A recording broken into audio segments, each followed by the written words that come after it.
So I rounded up some of the best peddlers that Bethlehem has to offer.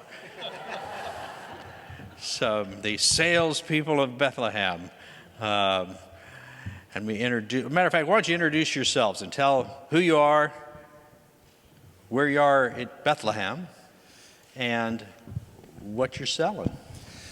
I'm Tim Johnson. I'm at the North Campus. I'm the CEO of a company of about 180 people, and we sell, I would say, kind of print, mail, marketing, analytics, that kind of stuff. And I'm Colleen Lane. I've been at Bethlehem since the early 80s. We've raised our family here, and I'm a realtor here in the Twin Cities with Keller Williams. Been in real estate since 2012. And before that, I was with property management and property development. I'm Tom Dodds, and I'm an elder at the North Campus at Bethlehem, and I serve as a CEO of an IT company that does digital transformation. We want to help leaders to achieve their purpose in their company for the glory of God. I'm Sax Roberts. I go to the North Campus. I own a business where we integrate mobile computers and wireless gear into warehouses to track inventory. Thank you. So the way this will work is we'll start with Tim. Let's see, you got about 6 or 7 minutes to manage an interaction with Brad. Affirm him, challenge him, question him, push him to clarify, tee up an issue that hasn't been addressed, and then I'll kind of monitor our time, move it along. And given that eye candy came out of this field too, I probably won't be able to resist throwing in a jump ball every now and for all of you. So when that happens, just somebody grab it. So we'll start with you. Okay, we'll start with me. So you're the CEO, and because I had a chance to meet you, I know that you've been in that role for about 8-10 years, something like that. And I'm wondering, when I think of the CEO role, it's often connected with vision and kind of steering. Can you talk about how your vision would have affected Thrivent and how you would have, looking back on your time there, how you would have steered the company a little bit in a different direction from your predecessor? Yeah, so I just retired at the end of the year, and interestingly enough, the role, even if you think of vision, it's getting somebody, whether it's the board or in Thrivent's case, it's a not-for-profit membership organization. So getting 2.3 million people to vote on something as a co-op is a sales process. And so for those of you who know, in 2013 and 14, we changed Thrivent's basically a cooperative. And in order to be a tax-exempt not-for-profit, you have to have what's called a common bond. It's like a credit union has a field of interest. Well, we have a common bond, and our common bond was Lutheran from the 1899. And so part of as we started to think about stewardship in a broad, we had three pillars of stewardship, which was everything is a gift from God.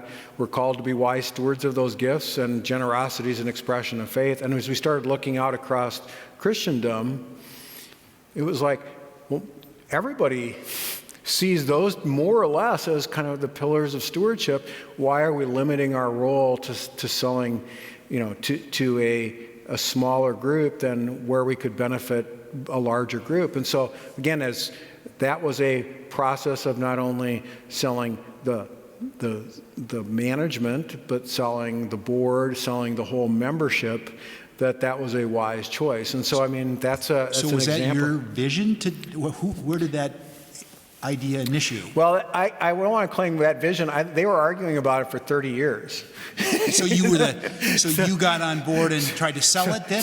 So it's the idea of, we had to first connect with what's the issue, and then we had to know what the challenges were, right. And then you had to, match it to what is the issue, and then you had to catalyze the behavior. So if you go through that process, it's a process of actually in this case, helping, the people who are going to vote on it to be able to vote to catalyze that action. And so it's a sales process. I mean, you don't think of it that way, but would you have been the lead salesperson? I was the lead salesperson. So help me now. That's a big deal.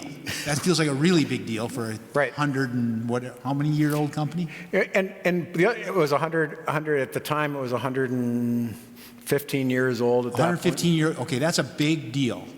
How did prayer affect you at that moment? Great question. Honestly, at the same time, my daughter was in the Philippines in the Peace Corps, so I prayed for her a lot more than I prayed about the business. But it was, in some ways, it felt so much back to calling. It was so clear that it was a good piece. It was really more of praying, not that people would decide that, but back to what Paul asked for. Help me be clear. Help my words be seasoned. Having just worked in a denomination and being at conventions, you could get the most simple thing, and there was always going to be 10% of the people that would vote against it, just because they're going to vote against it. So part of it is not to let the people who are going to vote against something get under my skin, and that was what I was praying for: is seasoned with salt, gracious.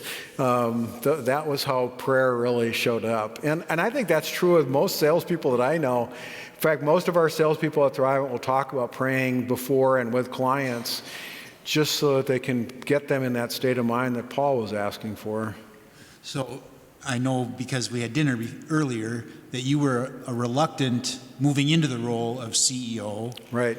In hindsight, now that I've heard this story, how do you see God's hand in do you look back and see, how do you see God in what happened? I see oftentimes much more of the Moses effect as, can't my brother do it? Can't somebody else do it? And God keep taking away excuses for most of the things that I do. Just honestly, it's a process by which you want to serve, you want to do well, but I usually think somebody else could do it better than me, and so it's a process of listening to God and then acting when it's clear. Yeah. Now, as the CEO, again, you were a reluctant CEO, and I think by listening to you, you were an excellent CEO. But how did you deal with having no peers and in the organization? Did you go outside to find peers, or how did that work? And that's my point of, I think, the accountability, the with, we're commanded to show up differently, and how do you maintain that accountability? So I joined a couple different groups. I'm part of a men's faith group of a lot of CEOs in town that we meet regularly, but there's another group that I was part of it's called the Center for Higher Ambition Leadership, and it was groups that CEOs of companies who wanted to build case studies that proved companies that had a higher purpose outperformed companies that were just in it for the money. And it was a great group of people that could hold you accountable for a really driving purpose. And I think that's why I put that up there. I think it's easy. Once God makes your calling clear, and once you figure out what you're talented at and what you're not talented at, the hard part is the commanded and how you show up. And that's the accountability piece. So just one last expression of appreciation, the connection to serving your neighbor as vocation. If you're talking to this group of people, and there's young people and older people, try to make it more explicit that how does serving your neighbor work in vocation? So I think of the best sales. I think of our financial planner and the person who helps Sue and I. He has such joy at helping us make wise choices. It is so clear, that he's there to serve us, and that joy comes across. And so it's serving the neighbor, that'd be us in that case, by helping us make wise, godly choices about the future and generosity and all kinds of things. So, I think that, and that's what, to me, that's the God-honoring, godly vocation of sales, is when you can serve your neighbor to help them solve their problems, make wise choices, fix their problems. It's a joy. So I'm going to yield back my time. I just want to say, I just want to say that idea that you can serve your neighbor as a salesperson is abundantly clear, and we need good salespeople. We sure do. Okay, I'm going to do a lightning round here. I'm going to tee up one question for all of you. So quick comment in response to what I'm going to tee up, and then we'll move on to Colleen. If I'm thinking of the butcher, the baker, and the candlestick maker, I have almost no inclination to put the word sleazy in front of those three vocations. If I call up the name salesperson, I'm much more tempted to do so. Why? Because you're uneducated. Why do we approach the salesperson with such kind of cynicism? I just want to say, because a salesperson really, truly, if they're trying to solve that person's problem, they're serving their neighbor, and that is God honoring. And I think, but your point is true, but. Colleen, why do you think that's the case? Or Zach, you want to jump in? I'll go ahead. I think it's because most of the time you're exposed to the lower echelon, used cars, Best Buy, the grocery store. If you haven't been in business and you haven't experienced a very high-level professional consulting salesperson, you have no idea of what it even looks like, I don't think. And so most of our notions of sales comes from those examples of the day-to-day, again, used car type things, which just give it a bad name, and it's Tom, nothing you want to jump like in there? I think we easily confuse the means with the end. The butcher, baker, the candlestick maker are in touch with the common good that they bring, and they've been given a joy in the Lord in what they do. And for the most salespeople, in particular in complex sales, I think what they see is they get compensated based upon money, and the success is based upon volume of money. And they confuse the means with the end. There's no mitigating factor in the leadership that has said, your success is having clients succeed.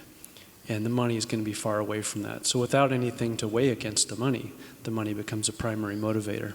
And so it becomes a manipulation, not a service. I don't know how many realtors are in the Twin Cities, but there's got to be the good, the bad, and the ugly, right? There's a lot of realtors, yes. I think overall the word salesperson doesn't really rank very high overall in people's minds. So I think there's the real challenge for the Christian community to elevate the role of educator and problem solver. We'll put a bow on that, and then we'll go back to Colleen. Yeah, I actually think part of it is the butcher may have his thumb on the scale, and the candlestick maker may be making crappy candles, but you just don't see it. And so they may be sleazy too. It's just harder to. Yeah, the problem is with salespeople, it's so personal and it's so part of the process. It's easy to remember the bad experiences, right? Whether it's from a person who's inexperienced or somebody who's motivated the wrong way or something. So, I just think it's one of those unfortunate things where it's easier to see the bad in the sales role than it may be in some of the other roles. Okay, thanks. Colleen. So this is just a personal thought that I've had over the years. I think to some extent with technology, I think we're going to swing back a little bit to the human element. And I know even my own kids are dropping their Facebook accounts, and they just don't see the value necessarily anymore. But for me, I just feel like I'm a one-on-one, face-to-face kind of person. So I'm here to educate, and I'm here to manage, like in my case, the transaction from start to finish. So I view my role as an educator and a manager at the same time. So my main point was the human element. There's got to be a point where we get away from our computers and we go out and we talk to people. And I think that's where the real trust and the relationship are, where they're started anyway. And so I'm just wondering about your role in your business. How did you have kind of an epiphany of how you were working with people, or as opposed from a system to this is a person that I'm talking to across the table? As I was getting ready for this, I read a great line. I should have included it, but I didn't. It was something like, I'm going to get it 80% right. You'll get the point. 75 years ago, we needed muscle. 30 years ago, we needed brains. Going forward, we need heart. In the financial services world, most of the financial planners come through that are trained in finance and math and all those kinds of things. Frankly, the computer can do that better than almost any of them now. I mean, the algorithms are so sophisticated. And if you look at the value added, it's for the English majors and the sociology majors, because they're actually helping people with behaviors that will inevitably hurt them. So I completely agree with you. It is so much moving to a process for a lot of roles that are there's still a need for a sales role, but the value is less about the calculations and the transaction and more about the interaction and the decision making, which is almost no field. Even though we all believe we make rational decisions, the answer is we make very few rational decisions. We make a lot of emotional decisions. And as you make decisions, you need somebody usually who's a coach, a guide, somebody to help you really manage your emotions around that. And so I think you're spot on, and I think that is partly what's bringing it back. And Facebook and social media and 5 stars doesn't help that very much. It might even make it worse. Okay, another lightning round. You just mentioned emotions. So when you think in the language of selling, you probably all have encountered customers who have experienced sticker shock or buyer's remorse. And so in the selling role, you will often find yourselves performing almost a pastoral kind of task in helping people through those emotional reactions. So kind of quickly, has that been your experience? Maybe if there's an example, or how has being a follower of Christ made you a better salesperson in those kind of contexts? I wish I had a good example. The sticker shock thing would be very real. The best salespeople at that moment, I think, using your word, godly guidance, are really trying to explain the value of why it costs this and why you're gaining that. So it becomes godly guidance, borrowing your terminology using it that way. One of You do my that a lot in home purchases, I imagine. Yes, one of my favorite things to do in my role is when I'm the go-between between, say, the buyer and the seller. And sometimes there's some heated emotion. And so when I communicate my message to my client, I can buffer that message, but I can get the information across.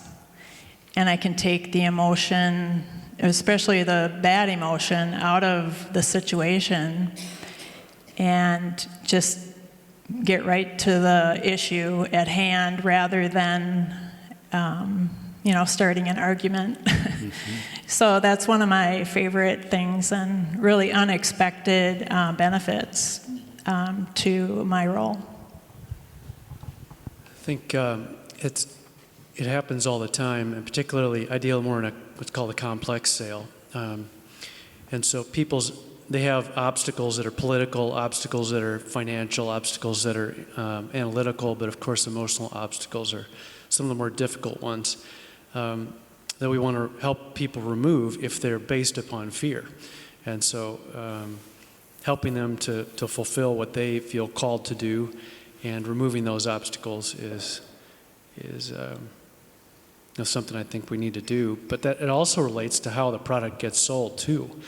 And so, not playing games of promotion like, well, the deal ends today, and it's just kind of a false supply and demand thing. And well, technically, if you'd call us next week, it's really going to be the same price. But our marketing department told us to say this, and so the salesperson, I think, has an obligation. Christian has to blow up some of those games and be able to make, not only on the front end, remove the obstacles, but to make it safe for someone to enter into it. You're not trapping them with a bait and switch. And to say, it's safe for you to trust me with this emotional feeling that you have. And I'm going to safeguard that in the process. And I'm not going to say, well, there's no way back. You signed on a dotted line. Sorry if you got regret. So I think that's part of it as well. We've all been there. I think it depends on why they think it's a very high price too. Do they not know the marketplace? Do they think your product's much higher than your competitors? So I've kind of had it reversed too, where we were new to selling this product line, and we quoted someone, I think it was like $80,000 for label software to create labels for their printers for this. It was a pretty big business. And we were new to the product line, so I thought he was gonna say to me, "That's crazy." So we quoted him, and he said, "That's it. I just spent $200,000 last year on this, on the competitor." So, it's really individual on why people think about it. But I think ultimately, if you're selling a product, you better believe that it's right for them and that it's the best product, because otherwise you're just going to come across as they're not going to trust you. So you better believe in your heart that what you're providing to them as a service is best for them, so you can explain if in fact you are higher than your competitor and there's value there. I just think that a lot of those things, as a Christian especially, your heart better be with your customer and empathetic to them and understanding why they might feel that way and explain why your product is higher. So you're there to guide them, not crush them. So maybe just one quick thing. A lot of our financial representatives and kingdom advisors, you mentioned at the beginning, they consider themselves financial ministers. They're salespeople because they see, in some ways, money is such an intimate thing, and oftentimes more about couples and others than their pastor does. And I'll never forget my financial advisor. Only he could say this to me. This is a few years ago, and he said, "I've never said this to anyone else, Brad, but you need to start hoarding cash. Stop being so generous, because you have to think about the future." And it's like, he said, I've told everybody else to do the exact opposite, but he was trying to minister to, plan ahead, think ahead. And so, I think that's the other part is I think really good salespeople can have those conversations with a little salt in them that get you to think differently. Tom. We all want to hear, well done, good and faithful servant. Enter into the joy of your master. Mm-hmm. And that joy, as a Christian hedonist, I'm willing to trade that. I'm not willing to trade that for anything, excuse me. So that necessarily, that joy, to hear that from Jesus when I see him, is necessarily greater than anything else we could gain in this world. And so, like you said, why and how are really important, and I appreciate that a lot because it's our motivation, and we'll take that with us when we see him. Mm-hmm. And, thinking back a couple centuries to one thing Luther had said, where the milkmaid milks the cow. That he didn't say that. He didn't say that one? No? He didn't? Okay. I think Keller quoted that. Yeah, should have said it. He should have said it. He should have said that? Okay. Sounds like something he would have said. Yeah, exactly. Okay. He didn't say the milkmaid milks the cow? I don't know. Okay. So I think he said that the milkmaid milks the cow, and it's part of, bringing milk into God's people. It's providing as part of God's ecosystem, God's economy. Calvin saw a little bit more in that. So in that there's an obligation of the Christian to move for social reform and act for the reform of these systems, which can be oppressive or unjust. So my question is, I guess, to maybe you agree with that or disagree with that, or to what extent does a salesperson first have to wrestle with that in their job? And then secondly, as a CEO, how did you wrestle with that in creating a culture for salespeople?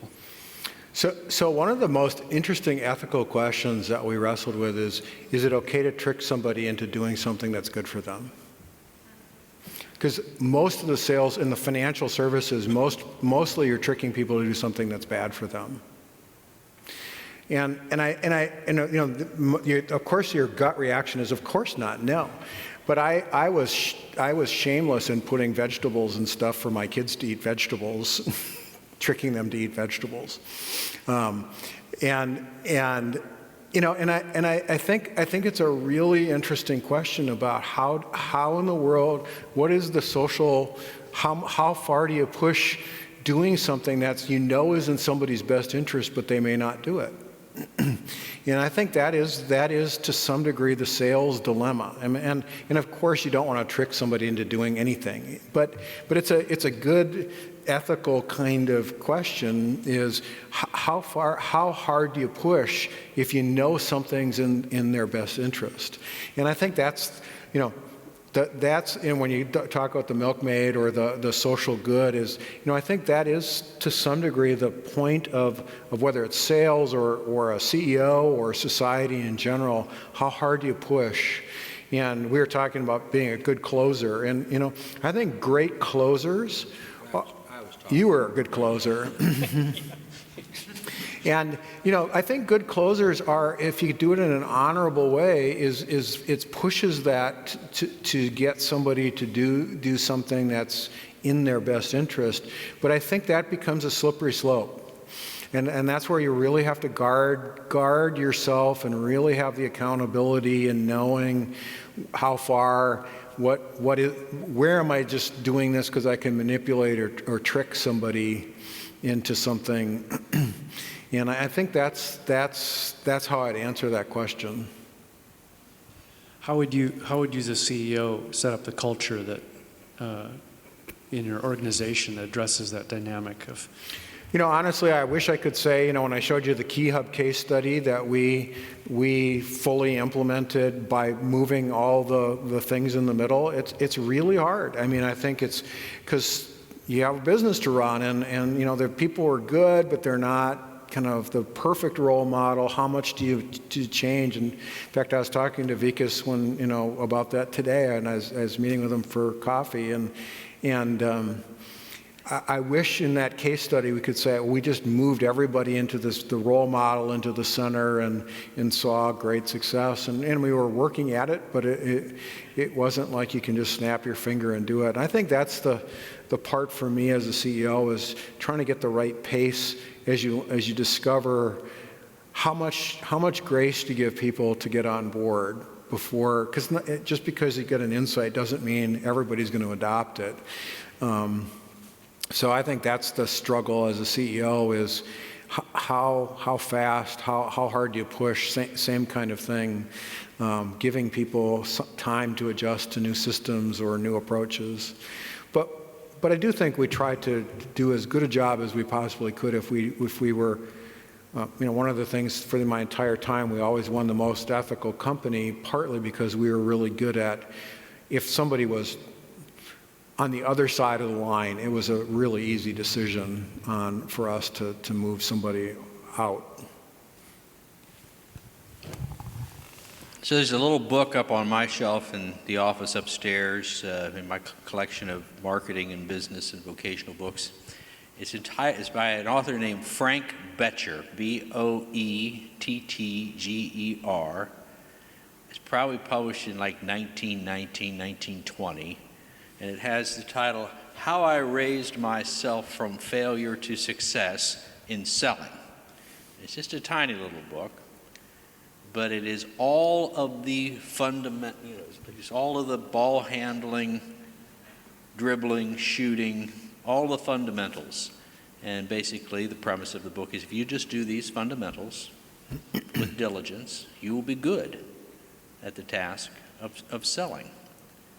And I think it's true. I think it's great. I used to hand it out to young people who are going into selling professions. This is good stuff. It's just very basic stuff, but you master these disciplines, you'll be good at it. So you can be good at it by simply mastering some disciplines. Mm-hmm. But as you said, we're in a fallen world. The devil is prowling to see whom he might devour. Talk to us, all of you, about what are the temptations to guard against in the selling professions, and what have you done to guard yourself against those temptations?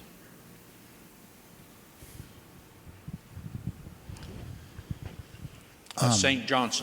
Tim Johnson. Yeah, so the temptation, I think the temptation to say you can do something when you can't do it is the age-old dilemma of the salesperson. And sometimes that's the right thing to do because you're pretty sure you can figure out how to do it in the timeline. But that's what came to my mind when you said that. It's over-promising. How have you guarded yourself? Well, I think I'm a CEO. So you got married. That helps me. So what? I'm preaching the other side of that, which is I don't want my organization to get too rigid so they can't adjust either. So it's the salespeople are we've got to keep adapting. And so we've got to do things we've never done before. So over-promising. And so it's... Where do you deal with temptation, and how do you deal with it? So for me, I make sure that I only promise what I can fulfill. Otherwise, it gets too stressful for me. But the other thing, too, is that once you do promise it, try to accomplish it right away and get it done right away. And I think the level of excellence really needs to be increased just overall in commerce. So for me, I only promise what I know I can do, and then I try to do it as quick as possible. Tom? I think I mentioned it earlier. I mean, it's easy for me because I'm kind of competitive. I love playing Monopoly and just wiping my brother out. But when money's the only thing on the table, I got to put everything else in front of me. That entering into the joy of my master is better. That being generous is better, and that treating treating people, and knowing, that I'm evaluated, allowing the client, potential client, and to evaluate me based upon not only did I get the sale or not the sale, but inviting them into it to say, I'd like to hear, did I treat you the way you wanted to be treated? Did I treat you with integrity? It was my yes, yes, and my no, no. And so those kind of things I think can really help, just to mitigate against it. Having other factors that are not just the money in there, which money is really important because it makes you have to be part of it. It's part of the economy and the way that things work, and it's a good thing. And there's dangers in it. So, Sachs? For our business, it's very relational sales, so you're talking to the same human being from a company most of the time, and we talk to a lot of different customers, and in our world, there are a lot of different layers of non-believers. Some who are very trustworthy, and some who aren't. And as a rep, I think it's a daily. Your prayer life really affects how you react to things that people do. They might call and get angry at something that didn't go well, and how do you handle that with grace? How do you respond to an email there's tension? Do you respond to that email, or do you call them because it's probably a bad idea to respond to an email that has tension in it? So there's a lot of, I think, for me personally, I'm not very patient, so I have to fight that as a sin. And so when I work with customers, I realize that. And so it's just but you can, if you're acting in a godly way, I think through those things the best you can, it comes across to the customer that you care about them, even though they might be angry or they might be a little, questionable or what have you. But I think the daily interactions for me is one of the things. So again, from what I would say, it's what I put up on the screen. I think for Thrivent, I saw so many of our temptations were, we had a certain group of products, and we would, the old, if you have a hammer, everything looks like a nail, and it's a temptation to try to make my thing fit for, even if it's not the perfect fit. That's that matching piece. I think, as you get to know somebody, that little difference between getting to know them and maneuvering them into a place where they're going to buy. I mean, I think it's the subtlety of those things that is the temptation that really hard to guard against. And so, I mean, I don't, and again, I think it's one of those conundrums because it's not obvious. I mean, I think that's why you almost need somebody else to hold you accountable, because it can feel like the right thing to do, and you can't sometimes see it yourself. And so, to me, I think that's the part of having some sort of accountability, somebody else looking to say, hey, was this the right thing? The thing for me over my career was the combination of a general culture in decline, and its manifestation, what that meant to the competitive environment in which I dealt, and having to fight the temptations, or to really pray and be discerning about where did you modify your standard or your approach in order to remain competitive. That was a hard one all the time. Yep, I agree. Yeah. Sachs, you're up. So Brad, in your talk, you mentioned personality tests a few times, and I was just curious, if you were advising a son or daughter or a younger person, they're looking at a career, and you saw the results of their personality test, what are some traits that would pop out to you and say, you might want to consider sales? What are some of those things you've witnessed? It's a great question, and in some ways it was the personality as I was doing it. It was, even though I'm much more of an introvert, I love the creative process and I like to do it together. And so that part of me is the part that I love about sales. So to me, again, I think those are interesting guides, but I look at, people who really like people. I mean, there are people, I have a sister who is really good with horses and not with people. And she runs a horse ranch, and it's perfect, and she would be awful at sales. And so, I mean, that sounds funny, but, I think of people who, like me, when I first left, when I was really shy, it's hard to be really shy in sales. And so, you look at some of those attributes, and I think they can change over time. But the other thing that's really fascinating to me is it's almost not personality as much as it is persistence that I see. It's the ability to do the basics and be persistent. So I honestly think it's much more of somebody who can not be crushed by rejection and be able to pick themselves up and just keep going after it. And so to me, it's that persistence piece. And some people learn that over time. I'd say I learned that over time. I didn't have that naturally when I started, but that's been my experience as I've moved into sales and other roles that required a lot of sales. Is you learn to have what was the line? A stiff back, a thick skin, and a soft front.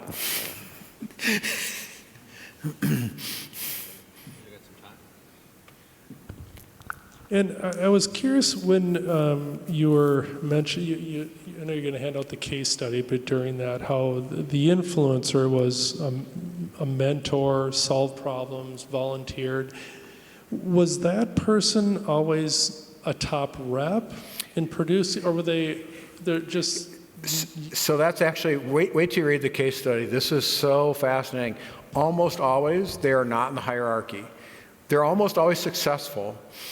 Not always, but they're almost always, they're always in the top half. They're not always the top one. So let me just say that. But when we would do that, you'll see the arrows when you get the case study and you can read it, everybody would go to them and ask their opinion about things. So they were a key influencer to other people. So if something new was going to come out, and that was the value of Key Hubs, is if you can know who those influencers are, and they're rarely in the hierarchy, all of a sudden if you want to do a big change, and you want to lead an organization into a new direction, finding out who those influencers are is really important. And so I'm thinking of one in particular is like, he was always a kind of middle of the high producer, and I knew who he was, but it wasn't. But when we looked in, I think it was in Indiana or Ohio or Kentucky or someplace, but it was like, if you wanted to change that, all you had to do was change that one person's opinion, and the whole region would change.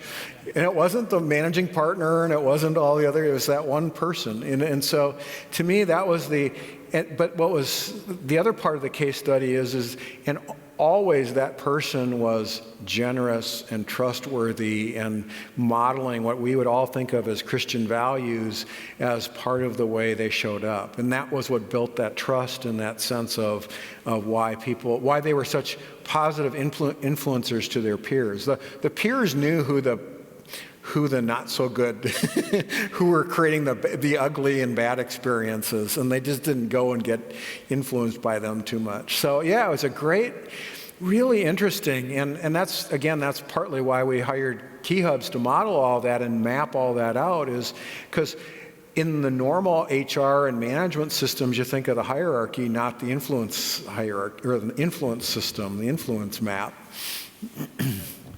My last question is, what happened to the mean lady? What happened what? To the mean lady. Oh, I ended up,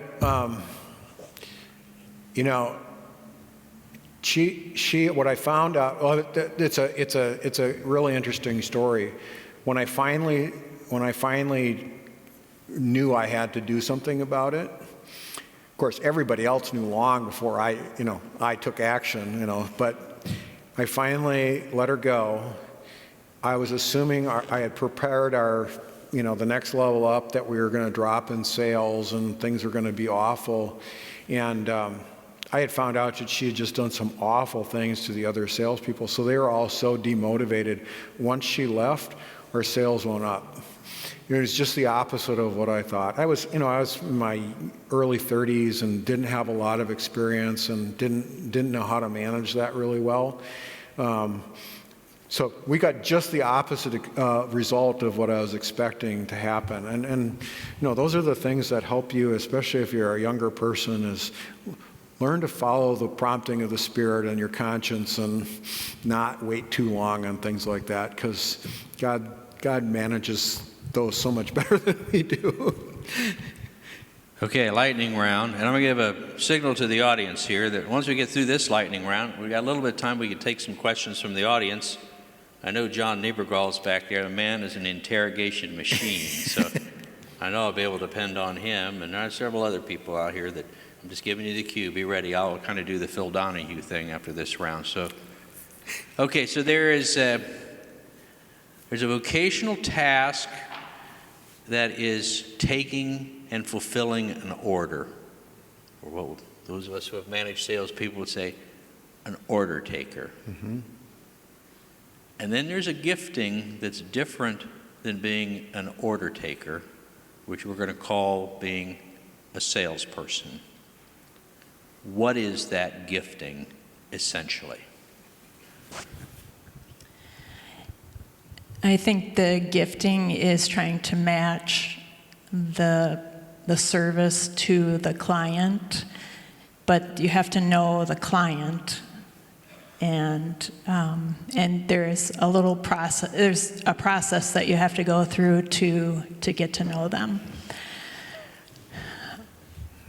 So it's not just here's the $5,000 thing that we produce, and here's the invoice. It's more like, should you really be buying this $5,000 thing? That's really what a salesperson should do, is advise and educate. I think it's that knowing someone so deeply, understanding the situation they're in, understanding their problem, and being able to see it through their eyes, to say, this is the problem they have to solve. This is how it's going to help them do their job better. And I'm going to help them. I get to help them do that. And my zeal and passion is to serve them and help them do their job better. That has to be there, that curiosity, that learning, that desire, that zeal. And so, you could probably translate that into spiritual gifts and how we have a makeup, but just, Jesus showed a deep care for those that he loved and sought out, and he presented them the solution in himself as well, because he understood the real need. I think the thing that differentiates those is the best salespeople understand that it's a process, and they understand where the prospect is in the process.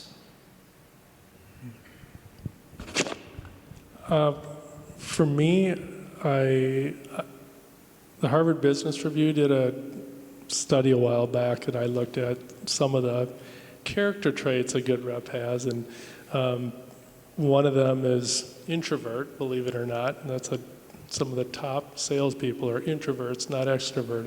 It's not about taking people out to dinner. Right into the mic. Is it? You just speak right into the mic. Oh, right in there, sorry. But ultimately, I think it's you're there to understand someone's problems. You want to put yourself in their shoes so that you can bring your knowledge to bear to solve their problem. And it's done in a way that is trustworthy and caring.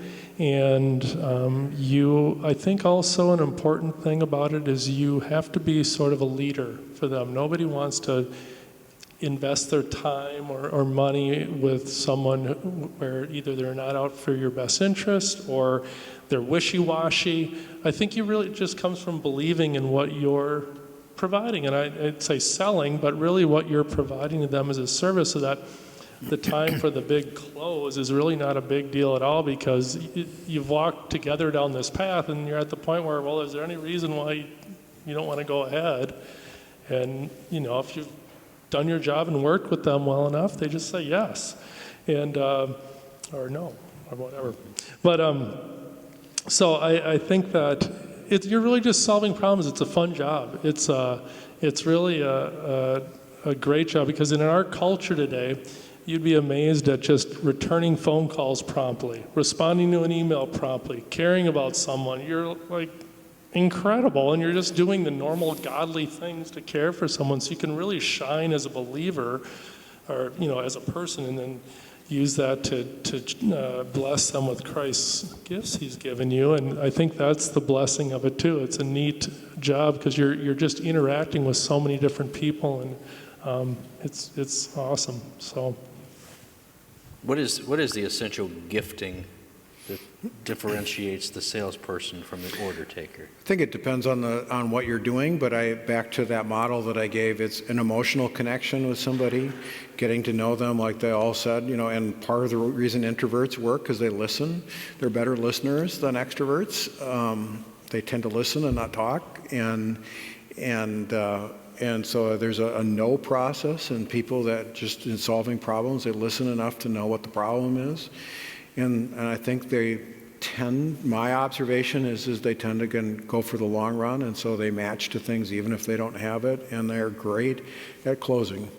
Yeah.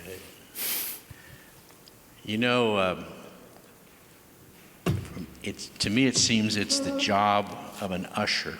Mm-hmm. So you can think of that as simply as somebody who helped you to your seat.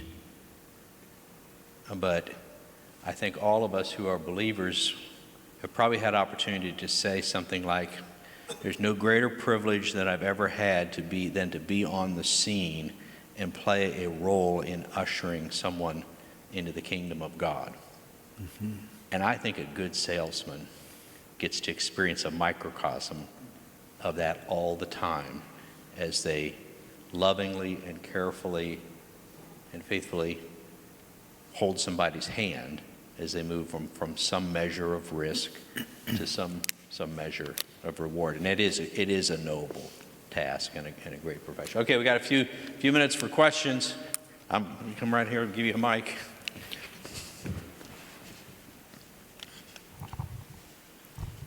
I know being a CEO is a really time-consuming job. How did you balance your family priorities along with your work priorities?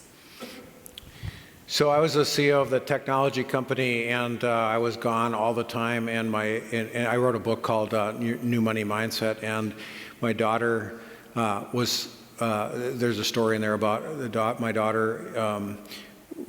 I got back, Friday night after being gone all week, and my wife wanted to do something with some friends, and my 3 or 4-year-old daughter said, "I'm not comfortable with Dad." So I literally quit. That was part of the role. I had a great CEO job, and I quit and that's how I ended up working at the church denomination for a while, thinking that I just gave up because I couldn't manage that. And so it's a lot easier to manage when your kids are in their 30s. Just to be really candid, I mean, it is. But having said that, I do think you can manage it, but I think there's a lie out there that you can do it all. It's one of those things you have to make hard choices. And so I made a choice when I was in my late 30s, to say I wasn't going to do that. So I would add to that, say that in my own career, what I learned about that is that only God could do the balancing for me. Only God could do I was utterly incapable on my own. But to the degree that I would keep Him at the center of the plate that I was trying to spin around all these things, He would do that for me. So. Devin, I was going to, I'm coming back to you. I'm coming back. But if I wasn't going to be able to depend on you, I knew that Devin Mork has never met a microphone he didn't like. So It's pretty accurate. So I'm wondering if you can speak to all the pop psychology advice that's given around the sales process. Think of terms like priming, grounding, or lately strategic empathy. And as a believer, where do they fit? How does that work? I think that's partly why I use that Colossians verse, because in some ways that's what Paul's asking them to pray for him for. Help me to be focused. Help me to come up with the words to say to be clear. Help me to not waste their time. Help me to season it with salt and be gracious. So I think those are all. There's nothing new under the sun, right? And I think back to, what Rick was talking about, some of the basics is like people and listen to them, and, that's a lot of what that is. And so, just my personal view is, it is really less about the personality stuff as much as it is about people who are sincere and joyful in what they do, and it shows. And if you love what you're doing, it comes across. So I'm not a big fan of a lot of that stuff, but it has its roots in some truth, right? So hope that answers the question. Mr. Nievergall, glad you're with us tonight. I'm sure you have many questions you're pondering, but which one would you serve up for us tonight? Thanks for so unfairly raising expectations, Rick. I appreciate that. The American marketplace is a culture of impatience and immediacy and tyranny of the urgent. What advice, as a sales leader, sales manager, do you give your salespeople that helps them understand the urgency of the work, but the patience of developing long relationships? And I would suggest, if you can answer that, you also move toward answering the question of what makes a difference between a salesperson who is an order taker, and I call that someone interested in transactions, versus someone who's serving their client. But what do you tell a sales team about those urgent deadlines and the longer view of sales? Oh, well stated. Well played. Yeah. Quite honestly, I'd say I think this is a place where it's easy to fail. And I would say it was really hard to get right. I think the corporate world is very geared towards short-termism. Even a private company like Thrive and a not-for-profit, boards and others, they have a very short-term horizon, and I think that creates a lot of challenges to manage that tension. It's a tension, and there are some tensions I think you solve and some tensions you manage, and that's a tension you manage. I don't think you can ever, because we've all been part of things where you bring the urgency down and everything stops, because that's not helpful either. And so it's a balance that I think we tend to play it too short. Still, as I think I did, I think that was always the temptation, because you want to see kind of progress and success, and so you push for a little shorter than it should be. But I'll just say I don't think I ever hit the sweet spot. We did great as an organization, but that's a tough balance to act. You guys got anything to add to that? If you have anything to add to anything, just jump in. Here.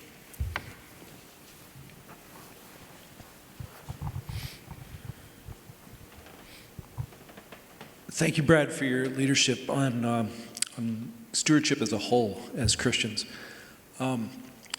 Today, I'm starting to get to know some young Christians who are rejecting capitalism as a whole. How do you address young Christians that are thinking in that direction? Yeah, it's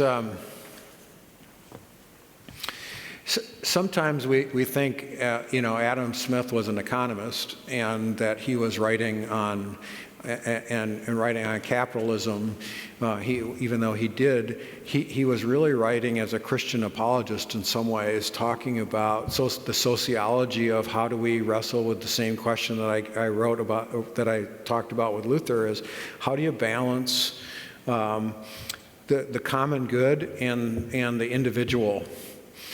And again, it's the same issue. It's a tension that we have to answer. And what I really liked about Adam Smith is he recognized that capitalism fails if you don't have relationships.